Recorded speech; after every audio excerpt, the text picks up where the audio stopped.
3ஆம் அதிகாரம் 8ஆம் வசனம். மனம் திரும்புதலுக்கு ஏற்ற கனிகளை கொடுங்கள். மனம் திரும்புதலுக்கு ஏற்ற கனிகளை கொடுங்கள். யோவான் ஸ்நானனுடைய ஊழியத்துல 3 விதமான காரியங்களை யோவான் ஸ்நானனுடைய வாழ்க்கையிலிருந்து நாம் கற்றுக்கொள்ள போகிறோம். ஒன்று, அச்சமில்லை. இன்னொன்று, ஆடம்பரம் இல்லை. மூன்றாவது, அற்புதம் இல்லை. சொல்லுங்க, அச்சமில்லை, ஆடம்பரம் இல்லை, அற்புதம் இல்லை. ஆனால் மிகப்பெரிய ஒரு தேவனுடைய ஊழியத்தை இதுவரைக்கும் யாரும் செய்யாத மிகப்பெரிய ஊழியத்தை யோவான் ஸ்நானன் செய்திருக்கிறார். மனம் திரும்புதலுக்கேற்ற கனிகளை கொடுங்கள். இனி நம்முடைய வாழ்க்கையில யோவான் ஸ்நானனுடைய பிரசங்கம் எப்படி இருந்தது, அவருடைய வாழ்க்கை எப்படி இருந்தது, அவருடைய வாழ்க்கையில கற்றுக்கொள்ளக்கூடிய பாடங்கள் என்ன, இல்ல அவர் எதை நமக்கு கற்றுக் கொடுக்கிறார் என்பதை நாம் அறிந்து கொள்ள போகிறோம். முதலாவது, மத்தேயு 14ஆம் அதிகாரம் 3ஆம் வசனத்திலிருந்து 4ஆம் வசனம் வரைக்கும் நீங்கள் வாசிப்பீர்களானால், யோவான் ஸ்நானனுடைய முதல் காரியம் அச்சமில்லை. அப்படியானால் பயம் இல்லை.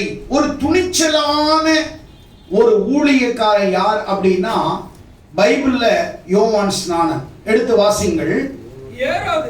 ஏரோது தன் சகோதரனாகிய பிலிப்பின் மனைவியை ஏரோதியாளின் நிமித்தம் யோவானை பிடித்து கட்டி காவலில் வைத்திருந்தான். கவனிங்க பிரியமானவர்களே, ஏரோது ராஜா வாழ்ந்த நாட்களிலே யோவான் ஸ்நானன் ஊழியம் செய்கிறார். அப்படி ஊழியம் செய்யும் பொழுது யோவான் ஸ்நானனுடைய ஊழியம் எப்படி இருந்துச்சுன்னா, ஏரோது ராஜா அவனுடைய சகோதரனாகிய ஏரோதியாளை தன் மனைவியாக வைத்துக் கொண்டிருக்கிறான் என்று அறிந்து யோவான் ஸ்நானன் போய் ஏரோதை கண்டிக்கிறார்.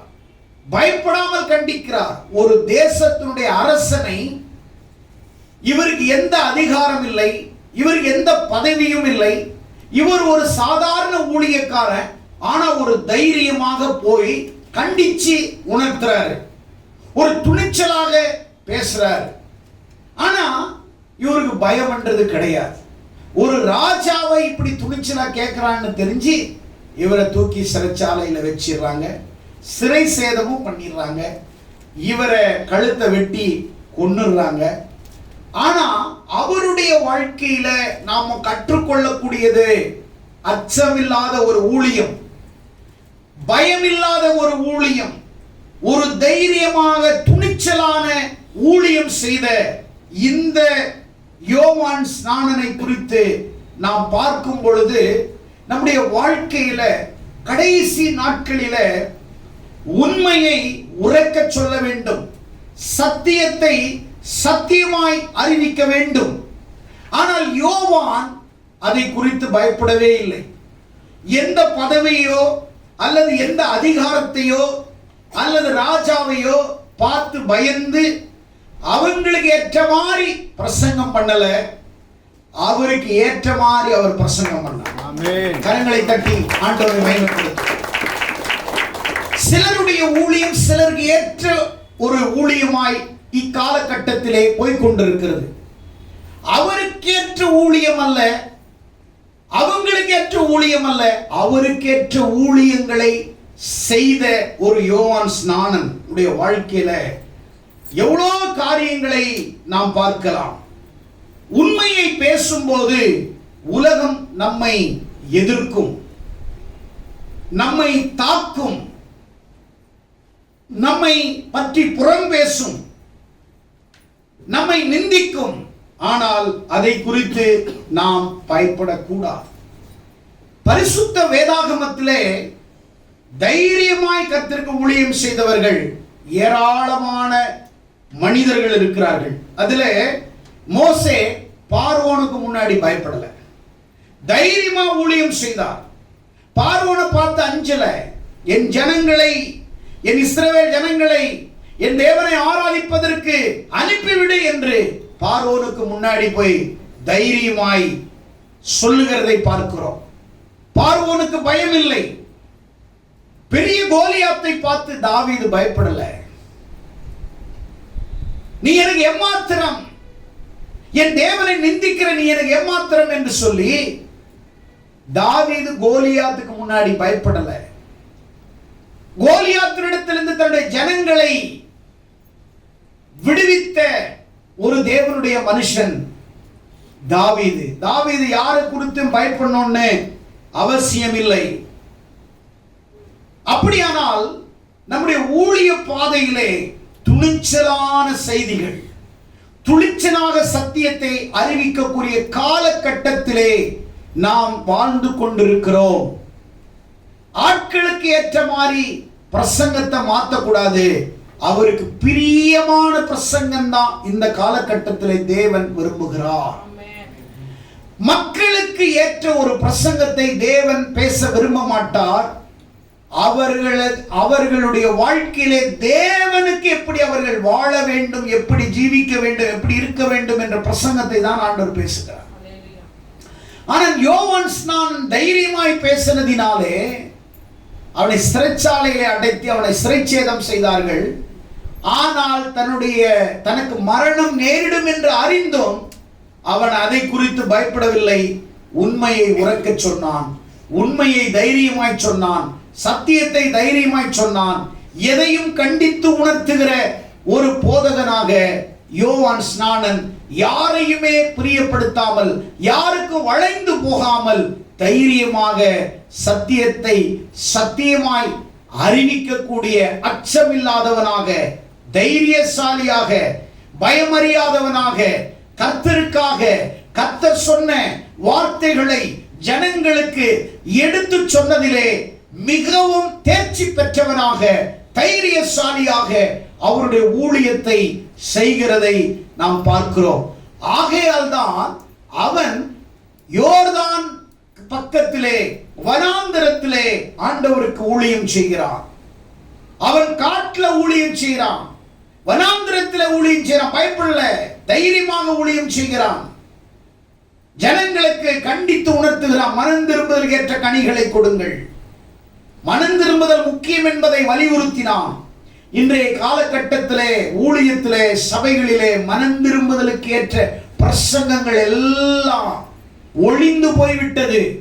ஒருத்தரை உயர்த்துறது, ஒருத்தரை ஆசீர்வதிக்கிறது, ஒருத்தரை கனப்படுத்துறது, ஒருத்தரை உயர்த்தி பேசுற பிரசங்கங்களும், மற்றவர்களை உற்சாகப்படுத்துகிற பிரசங்கங்களும், மற்றவர்களை ஆசீர்வதிக்கிற பிரசங்கங்களும் அதிகமாய் மலிந்து போய் கொண்டிருக்கிறது. அப்போஸ்தலனாகிய பவுல் சொல்லுகிறான், நான் சத்தியத்தை உனக்கு அறிவித்ததினாலே நான் சத்ருவானேனே.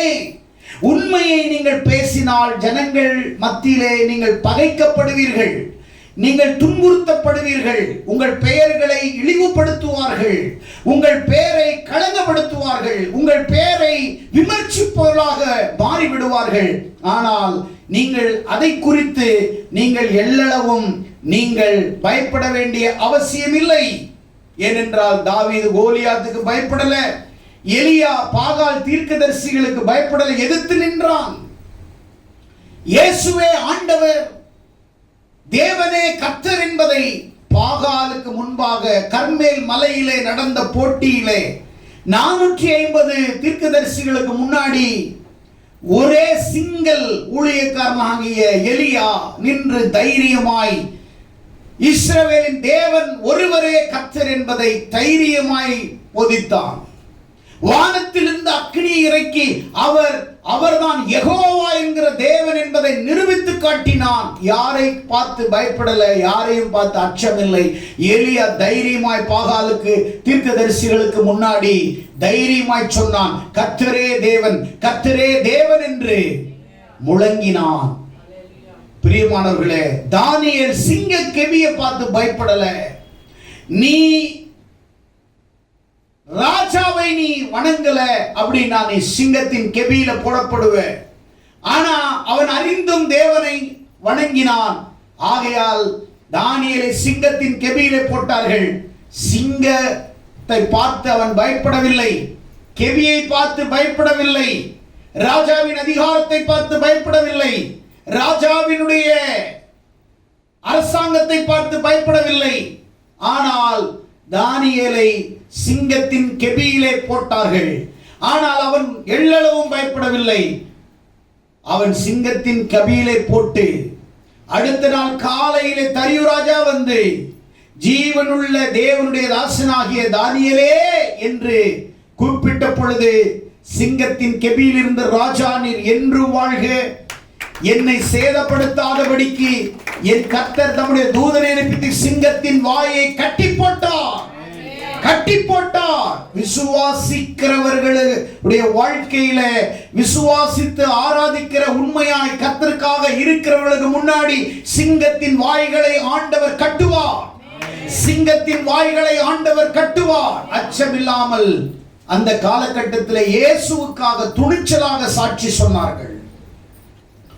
ஷாத்ராக், மேஷாக், ஆபேத்நேகோ அவர்கள் எரிகிற அக்கினி சூளையிலே போடப்பட்டார்கள். எதற்காக? நான் நிறுத்திய பொற்சிலையை நீ வணங்கவில்லை என்றால் நீங்கள் எரிகிற அக்கினி சூளையிலே போடப்படுவீர்கள். பயப்படல. நோ நோ நோ, நாங்கள் ஆராதிக்கிற தேவன் எங்களை தப்புவிக்க வல்லவர் என்று சொல்லி அவர்களை தங்களை ஒப்பு கொடுத்தார்கள். அவரை தூக்கி 3 பேரையும் எரிகிற அக்கினி சூளையிலே போட்ட பொழுது தேவன் அவர்களை விடுவித்தார். அவருடைய தூதனை அனுப்பி அவர்களை விடுவித்தார். யாரையும் பார்த்து அந்த காலத்திலே ஊழியக்காரர்கள் அதிகாரத்தை பார்த்து, பதவியை பார்த்து பயப்படவில்லை. தேவனுக்கு பயந்து தேவனுடைய திட்டத்தை, நோக்கத்தை, தீர்மானத்தை, சித்தத்தை பூமியிலே அவருக்காக அவருடைய ஊழியத்தை சிறப்பாக, சீராக, உண்மையாக, உத்தமமாக தேவன் சொல்லுகிறதை மட்டுமே ஜனங்கள் மத்தியிலே பேசி தேவன் ஒருவரையே அவர்கள் உயர்த்தி உன்னதமான தேவனை மட்டுமே அவர்கள் பரிசாற்றி அவருடைய நாமத்தை மட்டும் உயர்த்தி கொண்டு தைரியமாக, அச்சமில்லாமல் யோவான் ஸ்நானனை போல தைரியமாய் ஊழியம் செய்ததனால்தான் அவர்களுடைய பெயர் வேதாகமத்திலே குறிப்பிட்டிருக்கிறது. பேதுருவும் யோவானும் அப்போஸ்தலர் 4:20 பார்க்கும் பொழுது யூத சபைகளுக்கு முன்பாக பயப்படவில்லை. அவளை தூக்கி கொண்டு வந்து சங்கத்திலே நிறுத்தி இயேசுவை பற்றி பேசக்கூடாது என்று சொல்லுகிறார்கள். அவர்கள் சொல்லுகிறார்கள், நாங்கள் மனுஷர்களுக்கு கீழ்ப்படிய மாட்டோம், தேவனுக்கு கீழ்ப்படிவோம், தேவனுக்கு கீழ்ப்படிவது அதுதான் நியாயம் என்று. பேதுரு யோவானும் தைரியமாக, பயமில்லாமல், அரசாங்கத்துக்கு பயமில்லாமல், பதவிக்கு பயமில்லாமல் அந்த யூத சங்கத்திலே தைரியமாக இயேசுவுக்காக சாட்சி சொன்னார்கள். பிரியமானவர்களே, கடைசி நாட்களிலே உங்களிடத்திலே சொல்லுகிறேன், சத்தியம் விகற்பாய் போதிக்கப்படும். சத்தியத்திலே கலப்படம் இருக்கும்.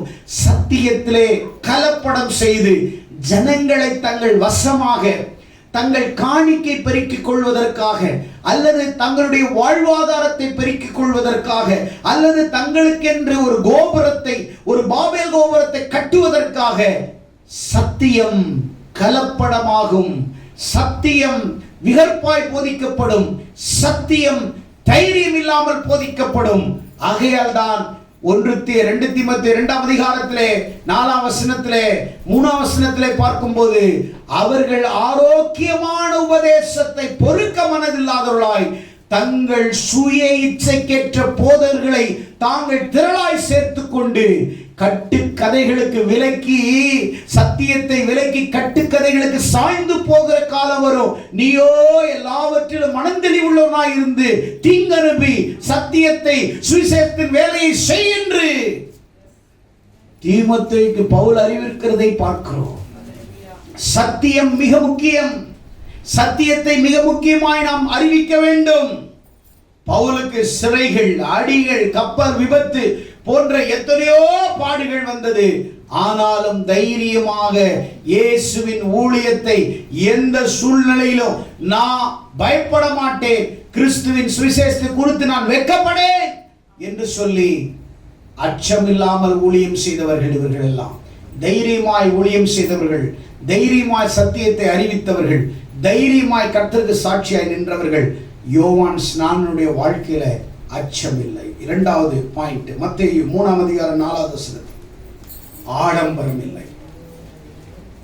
இன்னைக்கு நம்முடைய வாழ்க்கையில ஆடம்பரம் மிக முக்கியமான இடத்தை வகிக்கிறது. ஆனா யோவான் ஸ்நானனுடைய வாழ்க்கையில உடை எப்படி இருந்தது? ஒரு ஒட்டக மயிரை தரித்திருந்தான். உணவு என்ன? வெட்டுக்கிளி காட்டுத்தேன். வெட்டுக்கிளி காட்டுத்தேனோட ஆகாரமாய் இருந்தது. உடை ஒட்டகத்தோல். உறைவிடம் எங்க இருந்தது? காட்டுல வாழ்ந்தான், வனாந்திரத்துல வாழ்ந்தான், வனாந்திரத்துல ஊழியம் செய்தான். ஆடம்பரம் இல்லை அவனிடத்துல, எதுவுமே இல்லை. எளிமை, எளிமை. இன்னைக்கு ஒரு நல்ல ஆடம்பரமான வாழ்க்கையை அவர் வாழவில்லை. ஊழியம் செய்கிற ஒவ்வொருவரும் இன்னைக்கு வெளிப்புற ஆடம்பரம் தேவைப்படுகிறது. ஆனா இவர் சொல்றாரு, எனக்கு ஆடம்பரம் தேவையில்லை, ஆண்டவருடைய அழைப்பு எனக்கு பெரிதா இருக்கு. ஆண்டவருடைய அழைப்பு பெருசா இருக்கு. அவன் காட்டுல ஊழியம் செய்தாலும் கர்த்தர் அவனோட இருந்தான். எத்தனை பேர் விசுவாசிக்கிறீங்க? எத்தனை பேர் விசுவாசிக்கிறீங்க? இயேசு கிறிஸ்துவே ஆடம்பரமாய் பிறக்கிறவர், எளிமையான இடத்திலே அவர் பிறந்தார். மோசே ஒரு ஆடம்பரமான அரண்மனையில் இருந்தாலும் தேவ ஜனங்களோடு துன்பத்தை அனுபவிக்க ஆடம்பரமான வாழ்க்கை துறந்து ஆண்டவருடைய ஊழியத்தை செய்ய, ஜனங்களோடு துன்பத்தை அனுபவிக்க தெரிந்து கொண்டான். ரூத்து அவர் மோவாப்பிலிருந்து வந்தபோது அவருடைய வாழ்க்கை வயலில் தொடங்கிய வாழ்க்கை. அவ வாழ்க்கையை வயல்ல தான் தொடங்குது. அவ சந்ததியில இயேசு பிறக்க சித்தமானார். வயல்ல சிந்துகிற கதிர்களை பொறுக்கினான். ஆனா அந்த வயலின் சொந்தக்காரன் அந்த ஊர்ல மிகப்பெரிய பணக்காரன். ஆனா அவருடைய வாழ்க்கை அந்த வயலில சிந்துகிற அந்த கதிர்களை பொறுக்குகிற துவக்கமாய் இருந்தது. ஆனால் கடவுள் உண்மையானால் அந்த வயலின் சொந்தக்காரியாகவே கர்த்தர் அவளை மாற்றினார். அந்த வயலின் சொந்தக்காரியாகவே கர்த்தர் அவளை மாற்றினார். ஆமென். அல்லேலூயா, அல்லேலூயா. ஆடம்பரம், தேவனுடைய ஊழியத்தை செய்ய ஆடம்பரம் தேவையில்லை. அழைப்பு போதுமானது. கர்த்தர் அழைத்த அழைப்பு நமக்கு போதுமானது. ஒரு காலம் வரும் பொழுது உன்னை ஆசீர்வாதமாய் வைக்க அவரால் முடியும். உன்னை எப்போ உயர்த்தணும்னு அவருக்கு தெரியும். இப்படி இருந்தாதான் ஊழியம் செய்யணும், இல்லை இப்படி இப்படி வாழ்ந்தாலும், அப்படிலாம் கிடையாது. நீ ஆண்டவர் உண்மையாயிரு, ஆடம்பரம் இல்லாமல். போதும் என்னக்கூடிய தேவ பக்தியை மிகுந்த ஆதாயம் என்று சொல்லப்பட்டிருக்கிறது. போதும் என்கிற நிறைய பேருக்கு அந்த போதும் என்கிற மனசே இருக்காது. நிறைய பேருக்கு சாப்பாடு பந்தியில போய் உட்கார்றவங்கள பாருங்க. சாப்பாடு போடுறவங்க கிட்ட போதும்னா கையை எப்படி காட்டணும்? சாப்பாடு பந்தியில எப்படி காட்டணும்? இப்படி காட்டணும். போதும் போதும் போதும் போதும் போதும் போதும் அப்படின்னா என்ன அர்த்தம்? கொஞ்சமா போடணும்னா எவ்வளவு சொல்லணும்? கொஞ்சமா போடுங்க, கொஞ்சமா போடு, கொஞ்சமா போடு, கொஞ்சமா போடணும். அது உள்டாவா சொல்லுவான். அப்படின்னா நான் அப்படிதான் சொல்லுவேன், நீ இப்படிதான் போடணும். பீஸ் இருக்குதா? டீசெண்டா கேட்பாங்க, பீஸ் இருக்குதா? ஒரு 2 பீஸ் போடுங்களேன். கடைசி வரைக்கும் அந்த பந்தியில பீஸ் பீஸ் பீஸ்ன்னு நல்லா தின்னுட்டு கிடப்போம். ஆடம்பரம் ஏதாவது கிடைக்குமா? ஆனால் போதும் எனக்கூடிய தேவ பக்தி மிகுந்த. நான் சொல்றேன், ஒரு வாழ்க்கையில் அதனால ஆசீர்வாதம், ஆடம்பரம், நல்ல சந்தோஷமான வாழ்க்கை வாழக்கூடாது நான் சொல்லல. அது நேரம் காலம் வரும் தேவன் நீ விரும்பினாலும் விரும்பலனாலும் உன்னை ஆசீர்வதிக்க போகிறார். யோவானுடைய வாழ்க்கையில் ஆடம்பரம் இல்லை, ஆனால் ஊழியம் வல்லமையாய் இருந்தது. ஊழியம் பயங்கரமாய் இருந்தது. அவ யாரை குறித்து பயப்படவில்லை. தைரியமாய் பிரசங்கம் பண்ணினான். தைரியமாய் பிரசங்கம், விரியன் பாம்பின் குட்டிகளே அப்படின்னு பிரசங்கம் பண்றான். ஆடம்பரம் இல்லை. அநேகர் ரட்சிக்கப்பட்டார். சத்தியத்துக்கு பின் வந்தார்கள், ஓடி வந்தார்கள். அப்படி தைரியமாக ஆண்டவருக்காக ஊழியம் செய்த ஒரு தேவனுடைய மனுஷன். நம்முடைய வாழ்க்கையில ஆடம்பரம் தான் முக்கியம். அழைப்பு தேவையில்லை, ஆண்டவர் தேவையில்லை. நாம் எப்படி வாழ்ந்தால் என்ன, நாம் எப்படி இருந்தா என்ன, எப்படி நாம் ஜீவித்தா என்ன அப்படின்றது அல்ல. யோவான் ஸ்நானனுடைய வாழ்க்கையிலிருந்து நாம் கற்றுக்கணும். மூணாவது காரியம் சொல்லி முடிக்கிறேன். யோவான் 10:41 அற்புதம் இல்லை. யோவான் ஸ்நானனுடைய வாழ்க்கையில் என்ன இல்லை? அச்சம் இல்லை, ஆடம்பரம் இல்லை, அற்புதம் இல்லை. இன்னைக்கெல்லாம் பார்த்தீங்கன்னா உங்களுக்கு அற்புதம் செய்ய தெரியுமா, பேய் விரட்டுவீங்களா அப்படி கேட்குறாங்க. வாசிங்க 10:41. யோவான் 10:41 யோவான் ஸ்நானனை குறித்து என்ன அழகாக பைபிள்ல தெளிவாக எழுதியிருக்கிறார். எடுத்து வாசிங்க. அநேகர் அவரிடத்தில் வந்து யோவான் ஒரு அற்புதத்தையும் செய்யவில்லை. ஆகிலும் இவரை குறித்து யோவான் சொன்னதெல்லாம் மெய்யாயிருக்கிறது என்றார்கள். கவனிங்க, ஜனங்கள் யோவான் ஸ்நானனை குறித்து சாட்சி கொடுக்கிறார்கள். இந்த யோவான் ஸ்நானன் இயேசுவை குறித்து சாட்சி கொடுத்தான். இயேசு யார் என்பதை சொன்னான். அவர் வழியாயத்தப்படுத்தினான். அவருடைய பாதரட்சையின் வாரை அவிழ்க்க நான் பாத்திரம் அல்ல, எனக்கு பின் வருகிறவர் என்னிலும் வல்லமை உள்ளவர். அதோ அவர்தான் இதோ உலகத்தின் பாவத்தை சுமந்து தேவ ஆட்டுக்குட்டி என்று பிரசங்கித்தான். ஒரு இடத்திலையும் யோவான் அற்புதம் செய்யவில்லை. ஜனங்கள் சொல்றாங்க ஒரு அற்புதம் செய்யல, ஆனால் இவரை குறித்து சொன்ன சாட்சி மெய்யாயிருக்கிறது. அப்படின்னா யோவானுடைய வாழ்க்கையில அற்புதம் இல்லை, அவரது ஊழியத்திலே அற்புதம் இல்லை. ஆனால் அவருடைய ஊழியத்தில் என்ன இருந்தா, மனம் திரும்புகிற செய்தி இருந்தது, சத்தியம் இருந்தது, வசனம் இருந்தது, வார்த்தை இருந்தது, தேவனுடைய அனுக்கிரகம் இருந்தது. அவன் எங்கேயுமே அற்புதம் செஞ்சதாக சொல்லப்படல. அஞ்சாதான் பாஸ்டர், பேய் விரட்டினாதான் பாஸ்டர், யாரையாவது கீழே தள்ளினாதான் பாஸ்டர் கிடையாது. அப்படி இல்லை. மனம் திரும்புதலுக்கு ஏற்ற செய்தி. மக்கள் சத்தியத்துக்கு பின் வந்தார்கள். அன்னைக்கு யோவான் ஸ்நானன் வனாந்தரத்தில் ஊழியம் செய்கிறான். ஜனங்க அவனை தேடி போனாங்க. அவன் அற்புதம் செஞ்சது அற்புதத்துக்காக போகல, அவனுடைய சத்தியத்தை கேட்க ஜனங்கள் போனார்கள். அற்புதத்துக்காக நாம் அலைய வேண்டாம், சத்தியத்திற்காக நின்றால் தேவன் நம்முடைய சத்தியத்திற்காக நாம் நிற்கும் போது ஆண்டவர் நம்மோடு கூட இருந்து செய்கிற காரியம் பெருசா. இன்னைக்கு அநேகர் மனம் திரும்பவில்லை, மதம் திரும்பி இருக்கிறார்கள். என்ன பண்ணிருக்கிறாங்க சொல்லுங்களேன்? அநேகர் மனம் திரும்பவில்லை, மாறாக மதம் திரும்பி இருக்கிறார்கள். மதம் திரும்புவது வெளியே மாற்றம். கிறிஸ்தவங்கெல்லாம் பாருங்களேன், சிலுவை போட்டிருப்பாங்க, அழகா பூ வச்சிருப்பாங்க, கையில ஒரு பைபிள் வச்சிருப்பாங்க, சர்ச்சுக்கு சண்டே ஆனா அழகா நீட்டா போவாங்க. இவங்க மதம் திரும்பியவர்கள். வெளியே தோற்றத்தை காண்பித்து நான் கிறிஸ்தவர்கள் என்ற அடையாளத்தை மக்களுக்கு முன்பாக பிரகடனப்படுத்துகிறார்கள். ஆனால் மனம் திரும்புவது வெளியிலே அடையாளம் இருக்காது, உள்ளே அடையாளம் இருக்கும். உள்ளத்திலே அடையாளம் இருக்கும், வாழ்க்கையிலே அடையாளம் இருக்கும், பேச்சிலே அடையாளம் இருக்கும், நடையிலே அடையாளம் இருக்கும், உடையிலே அடையாளம் இருக்கும், சொல்லிலே அடையாளம் இருக்கும், செயலிலே அடையாளம் இருக்கும். இன்னைக்கு அநேகர் மதம் திரும்பி இருக்கிறார்களே ஒழிய மனம் திரும்பவில்லை. அநேகர் ஞான ஸ்நானம் எடுத்துக் கொள்வார்கள். எதற்காக ஞான ஸ்நானம்னு தெரியாது, மனம் திரும்பி ஞானஸ்நானம். அப்ப மனம் திரும்பின பிறகு எப்படி மறுபடியும் நீங்கள் உலகத்திலே உழல முடியும்? பாவத்திலே சேற்றிலே மீண்டும் எப்படி நீங்கள் விழ முடியும்? பழைய வாழ்க்கையில நீங்கள் எப்படி போக முடியும்? மனம் திரும்புதல், ஒரு மனம் திரும்புதல் வந்துட்டு நீ ஆண்டவரை பிடிச்சிட்ட, திரும்ப திரும்ப உன்னுடைய பழைய ஜீவியத்தையே நீ எட்டி பார்க்கிற, பழைய பாவத்தை எட்டி பார்க்கிற, பழசுக்குள்ளே நீ போற, மறுபடியும் பழைய குப்பைக்குள்ளாக விழற, மறுபடியும் பழைய சுபாவத்துக்குள்ளாக உன்னையே அர்ப்பணிக்கிறாய். காரணம் என்ன? நீ வேதத்தை ஒழுங்காக படிக்கல, ஜெபிக்கல, ஆலயத்தில் இல்ல, ஆண்டவரோடு இல்ல, ஊழியக்காரனோட ஐக்கியம் இல்ல, தொடர்பு இல்ல, தேவ ஜனங்களோடு ஐக்கியம் இல்ல. ஓ ஐக்கியம் உலகத்தோடு, உலகத்தானோடு, பாவம் செய்கிறவனோடு, தவறானவனோடு, தவறான சிந்தனையோடு, உலகத்தினுடைய கரைப்பட்ட மக்களோடு உன்னுடைய மனதை, உன்னுடைய ஃப்ரெண்ட்ஷிப்பை நீ வைத்தால் நாளடைவிலே அவனை போல நீ மாறி விடுவாய்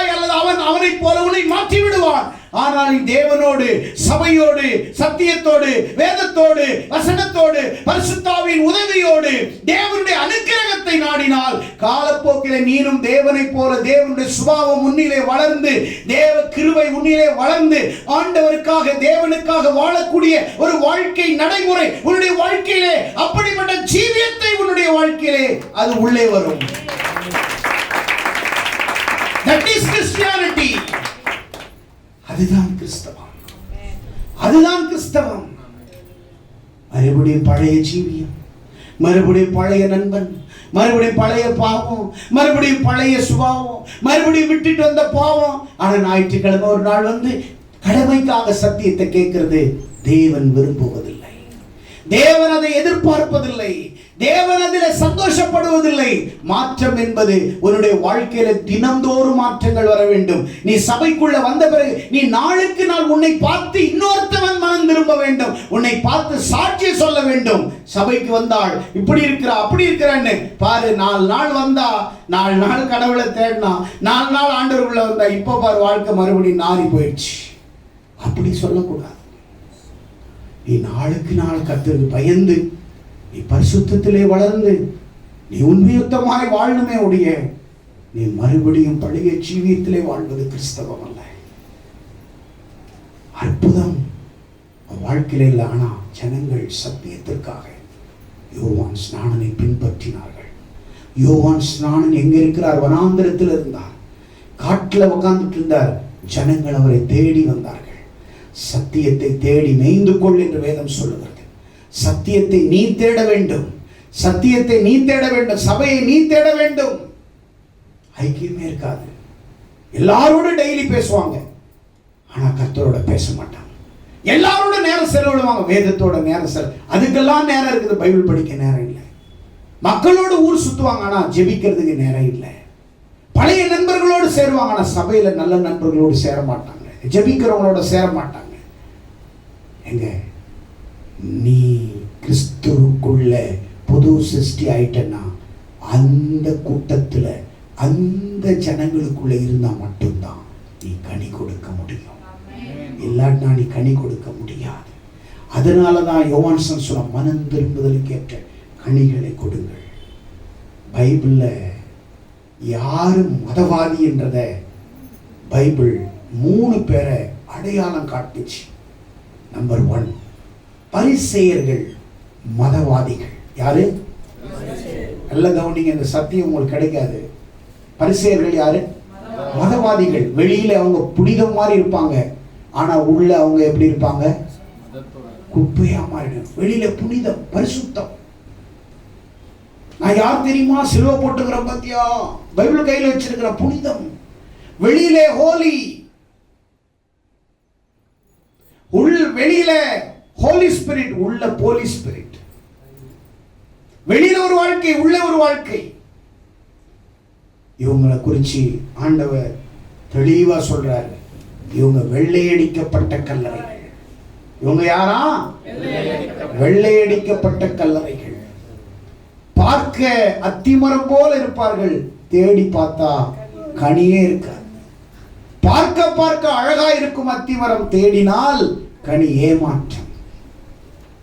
வெள்ளையடிக்கப்பட்ட கல்லறைகள். கல்லறை அழகா இருக்கும், வெளியில கிரானைட்ஸ் போட்டு சுண்ணாம்பு அடிச்சு நீட்டா தோண்டி பாரு, உள்ள நாற்றம் அடித்த எலும்பு கூடு.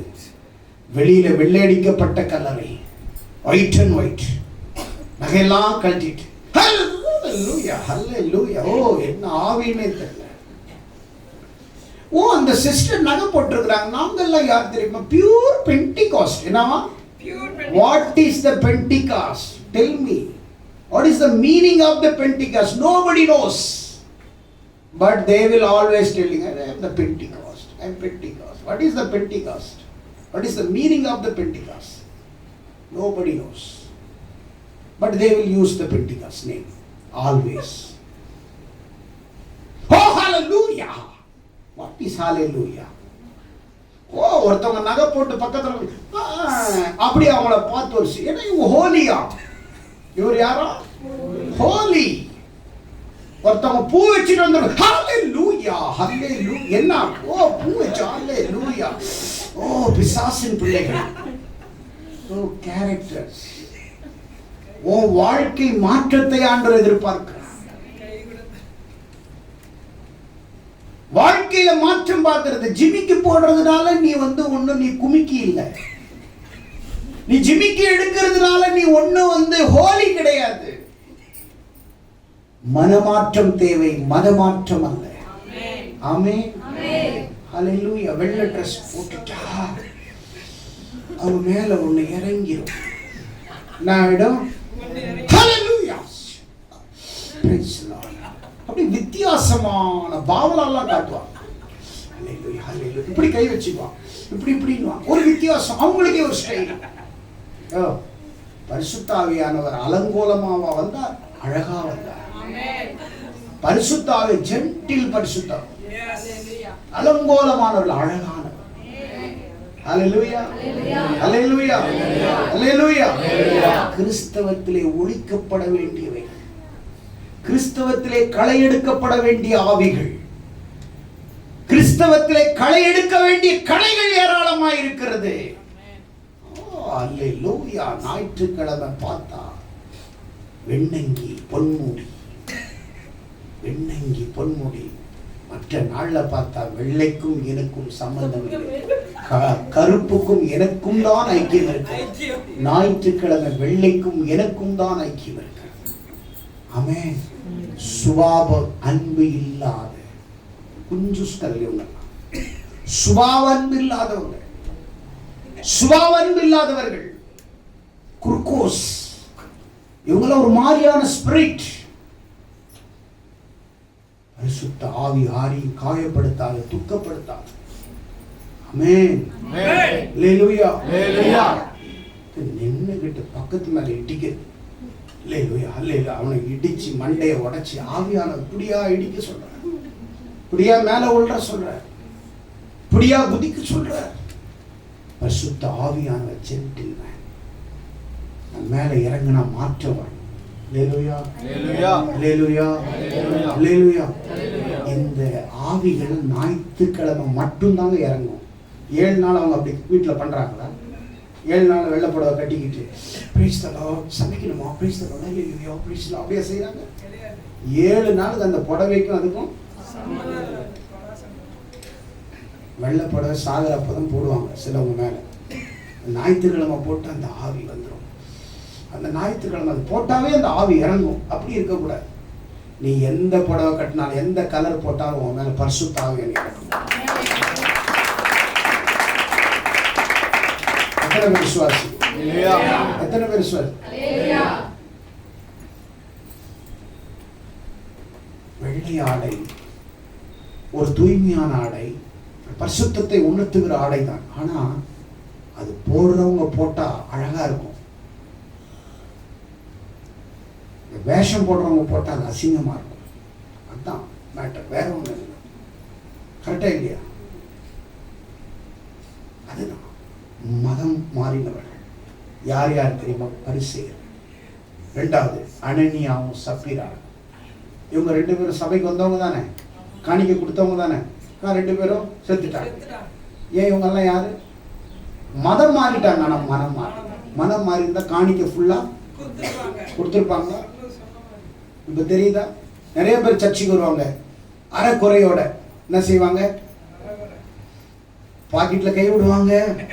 தசம்பாங்க கொடுத்துருங்க, இந்த வாரம் வேண்டாம், சரியா கண்டுக்கல, அடுத்த வாரம் பார்த்துக்கோ, கேட்டா தருவோம், அவங்க உள்ள வச்சு திரும்ப எடுக்கிறது, கவர்ல போடுறது பாதி. ஐயோ 2000 ரூபாய் போட்டனே, 1000 ரூபாய் போடலாம், திரும்ப எடுத்துடுறது, திரும்ப உள்ள சொல்லுறது, திரும்ப ஐயோ கண்டுக்க மாட்டாங்க, ஐயோ பார்க்குறாரு, போட்டுரும்.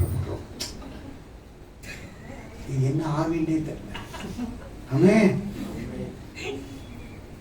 100 ரூபாய் கையில் எடுப்பான், காணிக்கை கிட்ட வந்தோடனே 10 ரூபா போட்டோம். இல்லை காய்கறி வாங்கினா நல்லா இருக்கும், பிசாசு சொல்லணும். 10 ரூபா போடியா, வைக்கிற விலைவாசி காய்கறி எவ்வளோ? ஆமாம்மா கரெக்டு தான், 10 ரூபா போடு. ஆமென். சாகிற வரைக்கும் தக்காளி குழம்பு தண்ணி சாப்பிடும். கத்தருக்கு நீ கொடுத்து பாரு, உன் வீட்டில் மட்டன் சிக்கன், உன் வீட்டில் எறா சொரா தான். ஆமென். ஹல்லேலூயா. கொடுக்குற மனசு இல்லை. இவங்கெல்லாம் யார் தெரியுமா? அனனியா சப்பீரா. 2 பேரும் நிலத்தை வித்து கொண்டு வந்தாங்க. அவங்க வந்து கொடுக்குறாங்க. நிலம் அவங்களுக்கு தான், பணம் அவங்களுக்கு தான்.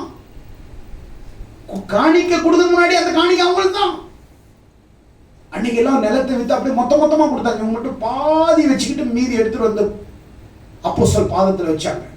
அவரும் வாங்கிட்டாரு. பரிசுத்த ஆவியானவர் சொல்றாரு பேதுருக்கிட்ட, இவங்க பொய் சொல்றாங்க, எவ்வளவு வித்துன்னு கேளுன்ற. இவருக்கு எனக்கு பேதுருவா கூட போனார் சார், சப் ரிஜிஸ்டர் ஆபீஸ்க்கெல்லாம் கூடவா போனாரு.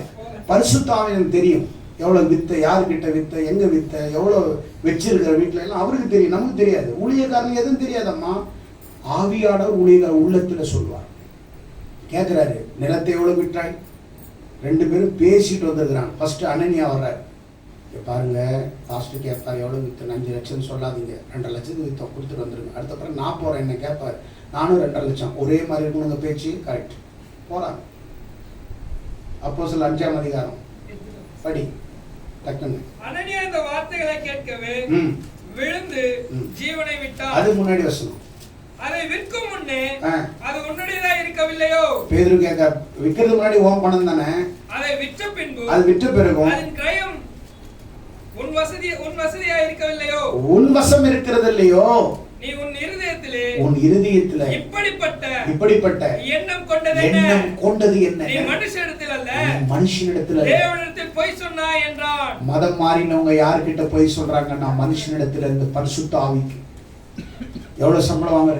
ஐயா, 1000 ரூபாய் காணிக்க போட்டா அவருக்கு தெரிஞ்சிடும் 1000 ரூபான்னு தான். ஆனா நீ 2000 ரூபாய் வாங்குறது எனக்கு தெரியும், நீ 25,000 வாங்குறது எனக்கு தெரியும், நீ 23,000 வாங்குறதும் தெரியும், நீ 23,678 ரூபாய் வாங்குறது எனக்கு தெரியும். நீ தெரியாதுன்னு நினைக்கிறியா? ஐயா, 1000 ரூபாய் போட்டா அவர் 10,000 ரூபாய் தான் காணிக்கன்னு நினைச்சுப்பார். நீ 10,000 வேலைக்கு போவியா? நான் கேட்கறேன். நீ 5,000 ரூபாய் வேலைக்கு போவியா? நான் கேட்கறேன். தெரியாதுன்னு நினைக்கிறீங்களா? உங்களுக்கு எல்லாத்துக்கு முன்னாடி காது எனக்கு குத்திட்டேன், எனக்கு தெரியும். பரிசுத்தாவிடத்தில் ஏன் போய் சொன்னாய்? டக்குன்னு விழுந்து செத்துட்டான். கொஞ்ச நேரம் கழிச்சுட்டு அவங்க ஒய்ஃப் வராங்க. அவங்க ஒய்ஃபுக்கே தெரியாது, அடக்கம் பண்ணிட்டு வந்துட்டாங்க ஹஸ்பண்ட். சொல்லுமா, எவ்வளவு வித்த? இவ்வளவுதான் வித்தோம். எங்க வீட்டுக்காரர் சொல்லலையா? அவர் சொன்னாரு, அவர் அடக்கம் பண்ணிட்டோம் அப்படி. அவளும் செத்துட்டா. இவ்வளவு அடக்கம் பண்ணிட்டுட்டான்.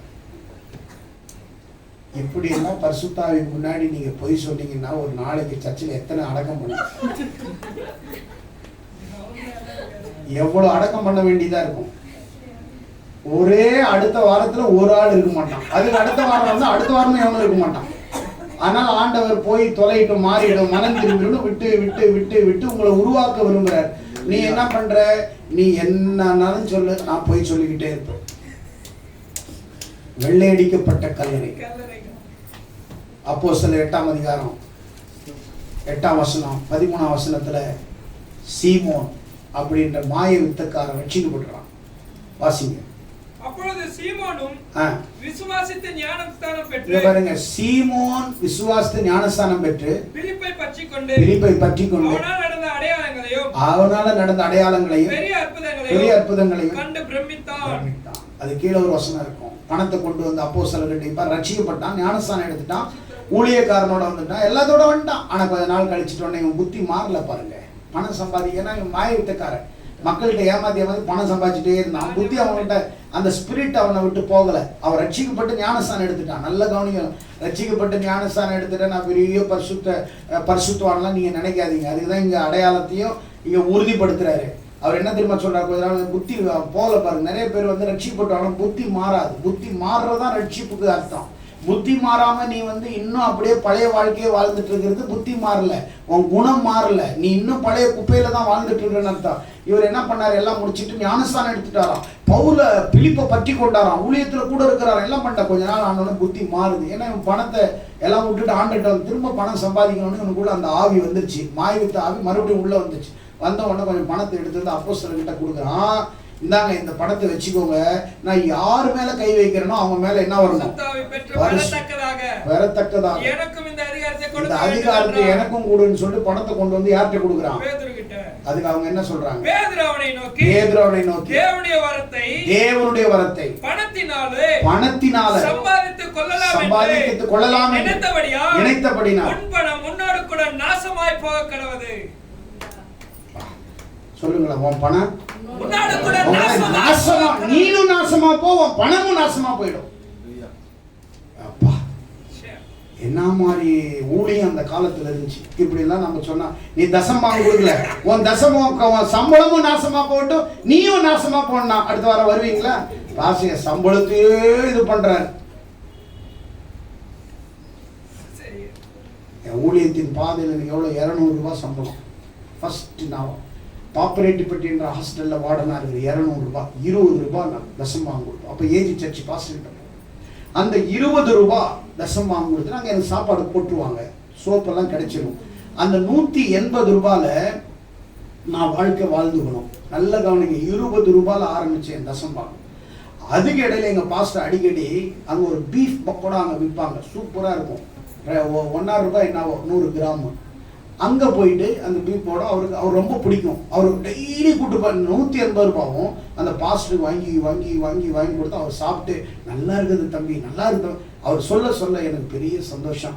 நான் பெருசா ஒன்றும் கொடுக்கல, எங்க ஐயாவுக்கு நாங்கள் பக்கோடா வாங்கி தரோம், அவர் ஊழியம் செய்ய, அவர் சாப்பிட்டு சாப்பிட்டு தண்ணி எடுத்து கொடுக்கறது, அப்படியெல்லாம் அவரை பார்த்து சந்தோஷப்பட்டேன். இன்னைக்கு ஆண்டவர் ஸ்டார் ஹோட்டல்ல உட்காந்து சாப்பிடுற அளவுல கர்த்தர். சும்மா எல்லாம் மேல வர முடியாது. நீ உண்மையா இருந்தால் அவர் உனக்கு உண்மையா இருப்பார். ஆமென். அல்லேலூயா. லாஸ்ட்டுக்கு என்னப்பா ஒரு கார்ல போறேன், நல்ல ட்ரெஸ் அப்படிலாம் கிடையாது. நாங்க அந்த இடத்துல இருந்து இங்க வந்தவங்க தான், ஹார்ட் ஒர்க் பண்ணி வந்தவங்க. ப்ரொமோஷன்ல கொண்டு வந்திருக்கிறார் ஆண்டவர் எங்களை. அப்படியே இன்னும் கிளர்க்கா எங்களை வைக்கல, ப்ரொமோஷன்ல கொண்டு வந்திருக்கிறார். அதுக்கு ஏற்ற பரீட்சையில பாஸ் பண்ணி இருக்கிறோம், மேல உயர்த்தி இருக்கிறோம். நீயும் பாஸ் ஆனாதான் உன்னை உயர்த்துவார். ஆமென். அல்லேலூயா. சிலவங்க காணிக்கை கொடுத்துட்டு வீட்டுல போய் சொல்லிவிடுவாங்க மனைவி கிட்ட, இவ்வளவு கொடுத்தேன். அது சொல்ல விடுமா? அடுத்தது கொடுக்க விடும். யோ, இங்கேயே அடுப்புக்கு ஒண்ணும் இல்லை, நீ என்ன இவ்வளவு கொடுக்குற? வலது கை கொடுக்கறத யார் எது கொடுத்தாலும் கர்த்தர் கொடுக்கறது என்ன செய்யக்கூடாது. அப்ப 3 பேரு மதம் மாறினவங்க. யார் யாரு? பரிசேயர்கள், அடுத்தது அனனியா சப்பீரா, சீமோனு. இவங்க எல்லாம் யாரு? பேர் மட்டும் கிறிஸ்தவர்கள், வெளியே மத அடையாளம், உள்ளேயோ மனம் திரும்புவதில்லை. ஆமென். ஆனா யோவான் ஸ்நானன் அச்சமில்லாமல் போதித்தார், ஆடம்பரம் இல்லாமல் போதித்தார். அற்புதம் இல்லை, ஆனாலும் சத்தியத்தை போதித்தார். ஆமென். கரங்களை கட்டி ஆண்டவர். அப்ப சபையில எதுல சபை எப்படி வளரணும்? சத்தியத்துல வளரணும். அச்சம் இல்லாம, ஆடம்பரம் இல்லாம. நம்முடைய வாழ்க்கையில் அற்புதம் நடக்கலையேன்னு கிடையாது, நம்மளை ரட்சித்ததே மிகப்பெரிய அற்புதம். எழுந்து நின்று தேவனுடைய சமூகத்தில், ஆண்டவரே என் வாழ்க்கையில இனி அச்சமில்லாமல் உம்முடைய ஊழியத்தை செய்வேன். ஆடம்பரம் எனக்கு முக்கியம் அல்ல, தேவனுடைய அழைப்பு தான் எனக்கு முக்கியம். அற்புதம் என் வாழ்க்கையில நடக்கனாலும் நடக்கலைனாலும், வந்தாலும் வரலன்னா, பார்த்தாலும் பார்க்கலனாலும், என்னுடைய சத்தியத்தை என்னன்றது யாரும் பிரிக்க முடியும். சத்தியத்தை அறிவீர்கள், சத்தியம் உங்களை விடுதலையாகும். ஆமென். எத்தனை பேர் விசுவாசிக்கிறீர்கள்? கர்த்தர் உங்களை இந்த செய்தி மூலம் ஆசீர்வதிப்பார். God bless you.